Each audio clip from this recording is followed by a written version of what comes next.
Hello বন্ধুরা, কেমন আছো সবাই? চলে আসলাম আরেকটি নতুন ভিডিও নিয়ে। আমি জানি আমি এখন একদমই ভিডিও দিই না, অ্যাকচুয়ালি মাঝে মাঝে আমি ভুলেও যাই যে আমার একটা ইউটিউব চ্যানেল আছে। আজকের ভিডিওটা বেসিক্যালি এটা নিয়ে যে অ্যাজ এ সফটওয়্যার ডেভেলপার হায়দ্রাবাদের দিন কেমন কাটছে। আমি আগেও ভিডিও দিয়েছি, তখন 1 মাসের এক্সপিরিয়েন্স আমি তোমাদের সাথে শেয়ার করেছিলাম। আর এখন হায়দ্রাবাদে প্রায় আমি 5 মাস কাটিয়ে ফেলেছি, তো অনেক কিছু শিখেছি, অনেক কিছু জেনেছি। সেই সমস্ত কিছু তোমাদের সাথে আমি শেয়ার করবো যে 5 মাসে হায়দ্রাবাদের সফটওয়্যার ডেভেলপার হিসাবে আমার এক্সপিরিয়েন্সটা কেমন, এখানে দিন কেমন কাটছে, আর প্রেশার কেমন, কাজের প্রেশার খুব বেশি থাকে কি না, মিনিমাম কত টাকা ইনকাম করলে হায়দ্রাবাদে একটা ভালো লাইফ লিড করা যাবে, সেই সমস্ত কিছু তোমাদের সাথে আমি শেয়ার করবো আজকের ভিডিওতে। প্রথমে ভিডিও শেয়ার করার আগে আমি হায়দ্রাবাদের ওয়েদার সম্বন্ধে বলতে চাই। আমি যখন এসেছিলাম তখন 22 জানুয়ারি ছিল, তো তখন ওয়েস্ট বেঙ্গল থেকে এসেছিলাম, সেখানে অনেক ঠান্ডা ছিল। এখানে এসে দেখি খুব গরম, ফ্যান চালাতে হয়েছে। কিন্তু এখন ওয়েস্ট বেঙ্গলে গরম আছে, এখানে ধীরে ধীরে ঠান্ডা পড়তে শুরু করে দিয়েছে। গরম নেই বললেই চলে, পাখা চালাতে হচ্ছে না, এরকম একটা ব্যাপার। দারুণ ওয়েদার। অনেকেই আমাকে আগে থেকে বলেছিল যে জুন মাস থেকে হায়দ্রাবাদের ওয়েদার খুব ভালো হয়ে যাবে। আমি ভেবেছিলাম জুন মাসে আরও গরম পড়ার কথা, কিন্তু না, সত্যিই জুন মাস থেকে হায়দ্রাবাদের ওয়েদার অনেক অনেক বেশি ভালো হয়ে গেছে। আমি এখন ছাদে আছি, তোমরা বাইরের ওয়েদারটাকে দেখতে পাবো, তোমাদেরকে দেখাচ্ছি, একটু থামো। তো এটা আমার পিজির ছাদ থেকে আজকের ভিউ। এগুলো সমস্ত কিছুই পিজি, যতগুলো দেখতে পাচ্ছ। দূরে ছোটো ছোটো কিছু পাহাড় দেখা যায়, যাই হোক দার্জিলিংয়ের পাহাড় না ওগুলো।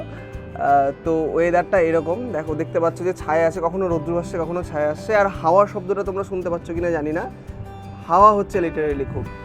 তো আমাদের ওয়ার্কিং আওয়ার্স নর্মালি 9 ঘন্টা থাকে, 9:30 থেকে 6:30। তো বেসিক্যালি আমি যদি 10-15 মিনিট আগে যাই, দেন 10-15 মিনিট আগে আমি বেরিয়ে যেতে পারবো। কিন্তু 9:30 থেকে 6:30, আর আগে বলতে রাত্রে অনেক দেরিতে ঘুমোই জন্য এই টাইমটাতে যেতেই অনেক বেশি কষ্ট হয়। মানে সপ্তাহে 5 দিন আমাদের অফিসে যেতে হয় জন্য এই 5 দিন জাস্ট রোবটের মতন ঘুম থেকে উঠি, অফিসে যাই, 9 ঘন্টা কাজ করি, আবার 9 ঘন্টা পরে চলে আসি।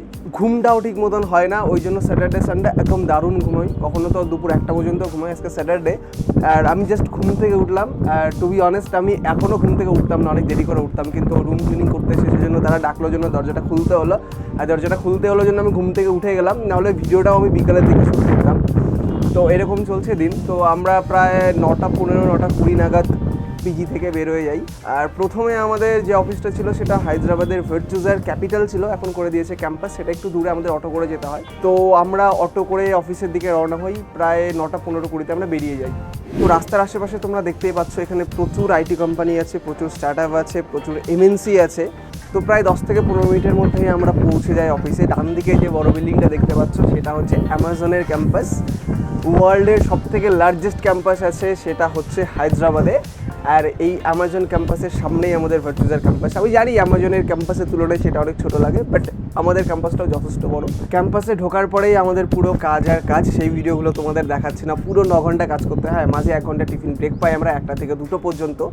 সেখানে আমরা এই ক্যাফেটেরিতে এসে খাওয়া দাওয়া করে নিই। পিজি থেকেও কোনো দিন নিয়ে আসি, কোনো দিন এখান থেকে আমাদের কিনে খেতে হয়। আর এখানে পিজির খাবার তোমরা জানোই, কারণ আমরা যেহেতু ওয়েস্ট বেঙ্গল থেকে এসেছি, এখানে সাউথ ইন্ডিয়ান খেতে আমাদের একটু প্রবলেম হয়।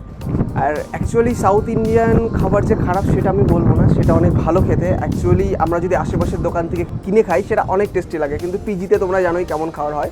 সেই জন্য আমাদের মাঝে মাঝে এখান থেকে কিনে খেতে হয় বা বাইরের থেকে অর্ডার করতে হয়। আর হায়দ্রাবাদি বিরিয়ানি তো একদম ফেমাস, তো সপ্তাহে 1 দিন করে আমাদের বিরিয়ানি চলতেই থাকে এখানে।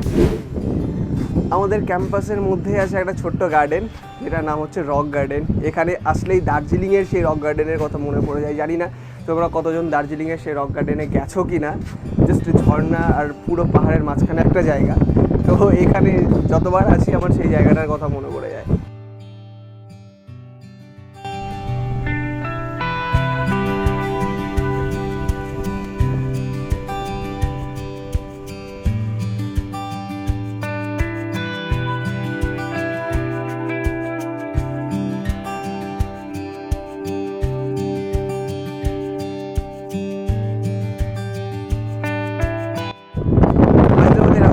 অনেক পাহাড় আছে, যেমন দূরে তোমরা দেখতে পাচ্ছ কিছু ছোট ছোট পাহাড়। আসলে এখানের বিল্ডিংগুলো এত বড় যে পাহাড়গুলোকে ছোট লাগে, বাট হায়দ্রাবাদের আশেপাশেও কিছু ছোট পাহাড় আছে।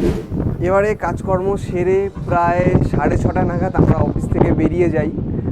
যখন অফিস থেকে বেরোই তখন একটা আলাদা রকম আনন্দ কাজ করে। আর বেরোনোর সময় আমরা কিছু দিন অটোতে আসি, কিছু দিন হেঁটে আসি এই কারণেই, কারণ আমরা যে কাজটা করি সারাদিন বসে থাকতে লাগে, প্রচুর মেন্টাল প্রেশার থাকে, কিন্তু ফিজিক্যালি আমাদের কোনো প্রেশার পড়ে না, জন্য আমাদের একটু হলেও লাইফে ওয়ার্কআউট করা উচিত। সেই জন্য আমরা হেঁটে আসি যেন একটু হলেও এক্সারসাইজ হয়। তো এভাবেই চলছে হায়দ্রাবাদে আমাদের দিন। আর প্রেশারের কথা বলতে গেলে আমি বলবো এখনও আমরা আমাদের ট্রেনিং চলছে, ইন্টারনাল যেগুলো প্রজেক্ট আছে সেগুলোতে আমরা কাজ করছি টিম ওয়াইজ। তো সত্যি কথা বলতে একজন স্টুডেন্ট যখন কলেজ পাস করে ইন্ডাস্ট্রিতে আসবে তার তখন মনে হবে যে আমি কলেজে কি শিখেছি আর এখানে এসে কি হচ্ছে। কলেজের সেই পুরনো সিলেবাস, সেই এখনও C++ শেখাবে, আর এখানে এসে আলাদাই অ্যাডভান্স কাজ তোমাকে করতে হবে। বেসিক্যালি এরা তোমাকে শেখাবে, আর শেখাবে মানে হাতে ধরে কখনোই শেখাবে না, এটা তোমাকে সোর্স দিয়ে দেবে, রিসোর্স দিয়ে দেবে যে তোমরা পড়ো, তোমাকে নিজে থেকেই সেগুলো পড়তে হবে, প্রচুর টাইম দিতে হবে। আর একজন ট্রেনিং হিসাবে তো তোমাকে অনেক বেশি টাইম দিতেই হবে। আর এই ফিল্ডে আমি বলবো যে লার্নিং অ্যান্ড আর্নিং, তো যত বেশি তুমি শিখবে তত বেশি তুমি আর্ন করতে পারবে। সেই কারণেই আমি আমার ভিডিওর জন্য একদম টাইম দিতে পারছি না, কারণ আমি জানি আমাকে প্রচুর শিখতে হবে, উইকেন্ডে এসেও আমাকে প্রচুর পড়াশোনা করতে হয়। এই উইকে আমরা ভিডিও দিচ্ছি এই কারণেই যে আমার আজকে শনিবার ছুটি, কালকে সানডে, কালকেও ছুটি, মানডেও ছুটি, ঈদের একটা ছুটি আছে, 3 দিন ছুটি পেয়েছি জন্য আমি ভেবেছি না একটা ভিডিও আমাকে দিতে হবে, এখন এগুলো এডিট করতেও আমাকে সারাদিন লেগে যাবে। তো এগুলোর পেছনে প্রচুর টাইম দিতে হয়, দুটো একসাথে মেনটেন করা খুব কঠিন। ওই জন্য আমি একটাকে যদি চুজ করতে হয় আমি সেটাকে চুজ করছি। আর আমি যতটা পারবো সময় দিয়ে তোমাদেরকে মাঝে মাঝে এরকম করে একটা করে ভিডিও দিতে থাকি। এবারে আসি হায়দ্রাবাদে মিনিমাম কত টাকা ইনকাম করলে তুমি এখানে একটা ভালো লাইফ লিড করতে পারবে। দেখো, সবার খরচা সমান হয় না, সবাই সমানভাবে খরচা করে না, কারো বেশি কারো কম। তো অ্যাভারেজে বলতে গেলে আমি বলবো যে হায়দ্রাবাদে তোমাকে মিনিমাম 50K পার মান্থ তোমাকে ইনকাম করতে হবে, তাহলে তুমি এখানে থাকতে পারবে, নিজের খরচা চালাতে পারবে, কিছু টাকা সেভিংস করতে পারবে। 30-40 হাজার টাকাতে হায়দ্রাবাদে খুব একটা বেশি হবে না কিছু, কারণ এখানে থাকতে গেলে তোমাকে থাকার জন্য, খাওয়ার জন্য 10,000 টাকা মিনিমাম মাসে স্পেন্ড করতে হবে। আর পিজিতে যে খাবার দেবে সে খাবার তোমার ভালো লাগবে না, তোমাকে বাইরে থেকে কিনে খেতেই হবে। তুমি যদি ফ্ল্যাটেও যাও সেখানেও তোমাকে রান্না করে খেতে হবে। মানে একটা পার্সনের জন্য এক মাসে এখানে 15,000 টাকা খরচা তোমাকে করতেই হবে। একটা পার্সেন্ট 15,000 টাকা। আমরা যেখান থেকে বিলং করি সেখানে 15,000 টাকায় ছোটো মোটো ফ্যামিলি চলে যায়। তো বুঝতেই পারছো এখানে আর্নিংটা যত বেশি এখানে এক্সপেন্সটাও তত বেশি। তো 15,000 টাকা যদি এদিকে চলেই যায়, নিজের কিছু জিনিস কিনতে হবে, এটা ওটা করে দেখবে 20-25 হাজার টাকা মাসে কিচ্ছু না চলে যাচ্ছে। তো ওই জন্য বলছি মিনিমাম 50,000 টাকা তোমার যদি এখানে স্যালারি হয় তাহলে তুমি হায়দ্রাবাদে থাকতে পারবে, সেভিংস করতে পারবে। যদিও সফটওয়্যার ডেভেলপমেন্ট এটা এমন একটা ফিল্ড যেখানে খুব তাড়াতাড়ি গ্রোয়ের একটা অপরচুনিটি থাকে, কিন্তু সেখানেও তোমাকে খাটতে হবে, তোমাকে প্রমোশন পেতে হবে। আর এখন আইটি মার্কেটের যা অবস্থা, এখন জানো সবাই তোমরা জব পাওয়া কতটা টাফ। তো সেই জন্য বলবো যে এখন যদি কিছু পেয়ে থাকো, যেটা স্যালারি তোমরা যেটাই হোক না কেন তোমরা সেটাতে ঢুকে যাবে, তারপরে তোমার পারফরমেন্সের উপর ডিপেন্ড করে তোমার হাইক হতে থাকবে। তো কোনো কিছু ছাড়বে না কম স্যালারি বলে।